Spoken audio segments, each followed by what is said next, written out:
नमस्कार दोस्तों, success study Baloda YouTube channel में आपका स्वागत है।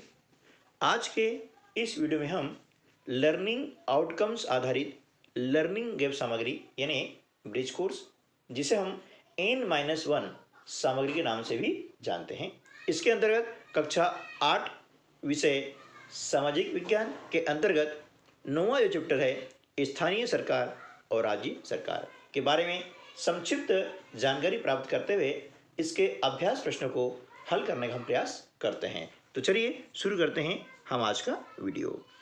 तो देखिए, देश में विभिन्न प्रकार के निर्णय लेने के लिए और काम करने के लिए सरकार की ज़रूरत होती है।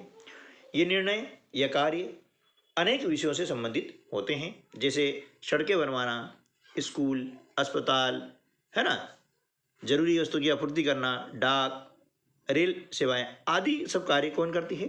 ये सरकार करती है। और सरकार अलग अलग स्तर पर ही कार्य करती है। वो स्तर क्या है? जो स्थानीय स्तर होता है वहाँ पर होती है स्थानीय सरकार, है ना। क्या होती है? स्थानीय सरकार। अब स्थानीय सरकार भी दो प्रकार की होती है, शहरी क्षेत्र में अलग होती हैं और ग्रामीण क्षेत्रों में अलग होती है। शहरी क्षेत्रों में होती है नगर परिषद, जो छोटे शहर हैं, है ना, जो गांव से बड़े होते हैं, वहाँ पर नगर परिषद है। उसके बाद फिर आता है नगर पालिका और फिर नगर निगम, है ना, जो महानगर होता है, जहाँ पर जनसंख्या 1 लाख या 1 लाख से अधिक होती है, तो वहाँ पर नगर निगम होता है। ठीक है, ये शहरी क्षेत्र के लिए हो गई है। इसी प्रकार से ग्रामीण क्षेत्र के लिए भी स्थानीय सरकार होती है, ताकि इस ग्रामीण इलाकों में कौन कौन समस्याएं हैं, उन समस्याओं को कैसे मतलब हल करें, उनका समाधान करें। इसके लिए सबसे छोटे लेवल होता है ग्राम पंचायत, उसके बाद में जनपद पंचायत और फिर जिला पंचायत। ये 3 स्तर होते हैं, ये पंचायत राज्य के होते हैं, है ना। तो ग्रामीण क्षेत्र के लिए होता है। तो ये हो गया आपका स्थानीय सरकार। इसके बाद में आती है राज्य स्तर पर राज्य सरकार आती है ना। राज्य सरकार बनाने के लिए प्रतिवर्ष 5 वर्ष में चुनाव होते हैं, प्रति 5 वर्ष में चुनाव होते हैं। जैसे हमारा राज्य है मध्य प्रदेश, इसे जो है 230 विधानसभा क्षेत्रों में बांटा गया है। तो 230 विधानसभा क्षेत्र से प्रत्येक क्षेत्र से एक एक MLA यानी विधायक चुनकर आता है, जो वहाँ की जनता का प्रतिनिधित्व करता है। तो इस प्रकार से ये सारे विधायक मिल करके निर्माण कैसे करते हैं? विधानसभा का, यानी विधानसभा में 230 विधायक होते हैं, ठीक है ना। और ये जो विधायक होते हैं ये MLA कहलाते हैं। और ये सब मिल करके फिर राज्य के बारे में नीति निर्माण करते हैं और उन नीतियों का क्रियान्वयन करते हैं, ठीक है ना। राज्य के विकास के लिए कार्य करते हैं, ठीक है। ये हो गई राज्य सरकार। इसके बाद आता है केंद्र स्तर पर केंद्रीय सरकार, है ना। जैसे हमारा देश भारत देश है, उसमें जो है 28 राज्य, है ना, और 9 केंद्र शासित प्रदेशों में इसको विभाजित किया गया है। तो राज्य सरकार राज्य स्तर पर कार्य करती है, लेकिन कुछ कार्य ऐसे होते हैं जो पूरे देश में एक साथ होने चाहिए और होते हैं, वे कार्य करती है केंद्र सरकार। जैसे बाहरी सुरक्षा का कार्य केंद्र सरकार करती है ना, रेलवे का, ठीक है, और दूरसंचार का। ऐसे कार्य जो होते हैं जो पूरे देश में होने चाहिए, है ना, और उनका नियंत्रण रहता है केंद्र सरकार के पास में होता है। तो ये जो बड़े बड़े कार्य होते हैं वे केंद्र स्तर होते हैं, पूरे देश के लिए होते हैं, ठीक है ना। तो इस प्रकार से ये सरकार अपना अपना कार्य करते हैं। तो देखिए, अब इसके बाद में हम इससे संबंधित जो है प्रश्नोत्तर हल करने का प्रयास करते हैं। अभ्यास हेतु जो वर्कशीट आपको दी गई है उसके अंतर्गत पहला प्रश्न है, अगर आप किसी शहर में घूमने गए हैं, उस नगर की स्थानीय सरकार नगर निगम है, इस आधार पर बताएं कि आप किस प्रकार के शहर में हैं, है ना। देखिए, यदि वहाँ पर स्थानीय सरकार नगर निगम है तो हम एक ऐसे शहर में हैं जिसकी जनसंख्या 1 लाख या 1 लाख से अधिक होती है, ठीक है ना। तो वहाँ पर होता है नगर निगम। अगला प्रश्न है, राज्य सरकार के कोई 3 कार्य बताइए। तो देखिए, राज्य सरकार के जो प्रमुख कार्य हैं वे है आंतरिक सुरक्षा, उसके बाद में परिवहन और बजट निर्माण। इसके अलावा भी बहुत सारे कार्य हैं, स्वास्थ्य सुविधाएं देना, शिक्षा की व्यवस्था करना, है ना, सड़क निर्माण, ऐसे बहुत सारे राज्य सरकार कार्य होते हैं। अब नीचे दी गई तालिका को देखें। दिए गए कार्य सरकार के किस स्तर से संबंधित हैं, उसके आगे सही का निशान आपको लगाना है।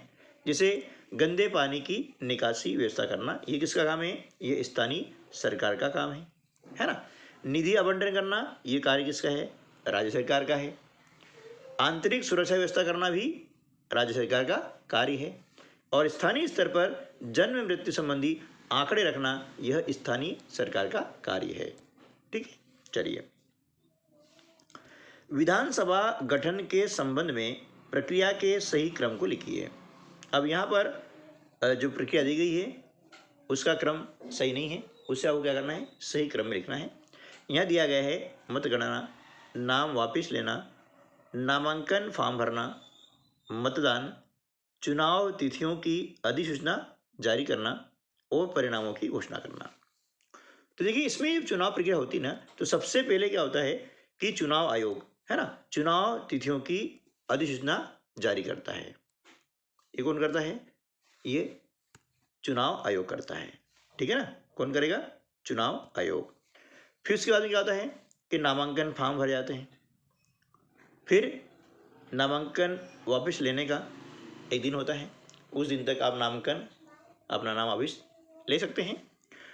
नाम वापस लेने की बाद में जितने भी उम्मीदवार चुनाव मैदान में रह जाते हैं, उन सबके लिए होता है मतदान। मतदान होने के बाद में होती है मतगणना, और मतगणना के बाद में उनके परिणामों की घोषणा की जाती है कि कौन सा उम्मीदवार विजय घोषित हुआ है। ठीक है ना। अगला प्रश्न है, आपके घर के सामने की नाली बंद होने से गंदा पानी आपके घर के सामने जमा हो रहा है। इस समस्या के समाधान के लिए सर्वप्रथम आप कहाँ आवेदन करेंगे? तो देखिए, इसके लिए क्या है, स्थानीय सरकार जैसे ग्राम पंचायत, नगर परिषद, नगर पालिका या नगर निगम से इसकी जो है हम समस्या का समाधान करवाएंगे। यदि ग्रामीण क्षेत्र में रहते हैं तो सबसे पहले ग्राम पंचायत है ना। थोड़े बड़े गांव में रहते हैं जो शहर बनने जा रहा है ऐसे, तो वहाँ पर नगर परिषद होती है, वहाँ पर उसकी शिकायत करते हैं। फिर बड़े जगह पर रह रहे हैं तो नगर पालिका, और किसी महानगर में रह रहे हैं तो वहाँ पर नगर निगम से इस समस्या का समाधान करवाने के लिए हम आवेदन करेंगे। अगला प्रश्न है कि ग्रामीण क्षेत्र में स्थानीय सरकार कौन सी होती है ना। ग्रामीण क्षेत्र में स्थानीय सरकार कौन सी होती है? तो ग्रामीण क्षेत्र में स्थानीय सरकार ग्राम पंचायत होती है ना। सबसे छोटे लेवल पर ग्राम पंचायत होती है। चलिए, अब आता है एक प्रोजेक्ट कार्य। आपके क्षेत्र के विधायक का क्या नाम है? वे किस दल का प्रतिनिधित्व करते हैं? इससे पूर्व पिछले 20 वर्षों में कौन कौन व्यक्ति आपके क्षेत्र के विधायक रह चुके हैं? सूची बनाइए। देखिए, ये कार्य हमने यहाँ पर छोड़ दिया है, ये आपके लिए हमने छोड़ा है। क्यों छोड़ा है? क्योंकि अलग अलग क्षेत्रों में अलग अलग विधायक होते हैं, है ना। उनके आपको यहाँ नाम लिखना है ना। जो विधायक हैं उनका पहले नाम लिखेंगे यहाँ पे, ठीक है ना। उसके बाद में वे किस दल का प्रतिनिधित्व करते हैं, यानी किस पार्टी से संबंधित हैं, ये आप पूछेंगे अपने किसी बुजुर्ग सदस्य से जो आपसे बड़े हैं, है ना, जो इस बारे में जानते हैं। उनसे आप पूछ के लिखेंगे कि वे किस पार्टी से संबंध रखते हैं, किस पार्टी जीत करके आए हैं। और इनके पहले, है ना, पिछले 20 वर्षों में कौन कौन व्यक्ति आपके क्षेत्र के विधायक रह चुके हैं, तो उनके नाम भी हम यहाँ पर आप इस प्रकार से लिख सकते हैं। ठीक है ना। तो ये कार्य हमने आपके लिए छोड़ दिया है। ठीक है, चलिए। स्व आकलन हेतु वर्कशीट। स्थानीय सरकार के प्रमुख कार्य कौन कौन से हैं? तो देखिए, स्थानीय सरकार के प्रमुख कार्य हैं पीने के लिए स्वच्छ जल की व्यवस्था करना, दूसरा है गंदे पानी की निकासी करना, तीसरा है रास्तों की सफाई एवं प्रकाश व्यवस्था करना। अगला प्रश्न है, अगर आप विधायक बनना चाहते हैं तो आपके पास कौन सी अर्हताएं होनी चाहिए? अर्हताएं मतलब योग्यताएं होनी चाहिए। तो सबसे पहले होना चाहिए कि आप भारत के नागरिक हो। दूसरी योग्यता होना चाहिए कि आपने 25 वर्ष की आयु पूर्ण कर ली हो, यानी 25 वर्ष के बाद ही आप जो है विधायक बन सकते हैं। दिवालिया या पागल नहीं होना चाहिए, है ना। भारत सरकार या राज्य सरकार के अधीन किसी भी लाभ के पद पर नहीं होना चाहिए। तो ये योग्यताएं होती है ना। यदि योग्यताएं को पूर्ण करता है तो वह चुनाव लड़ सकता है विधानसभा का। चलिए, अब अगला प्रश्न है कि विधानसभा के बारे में 3 वाक्य लिखिए, है ना।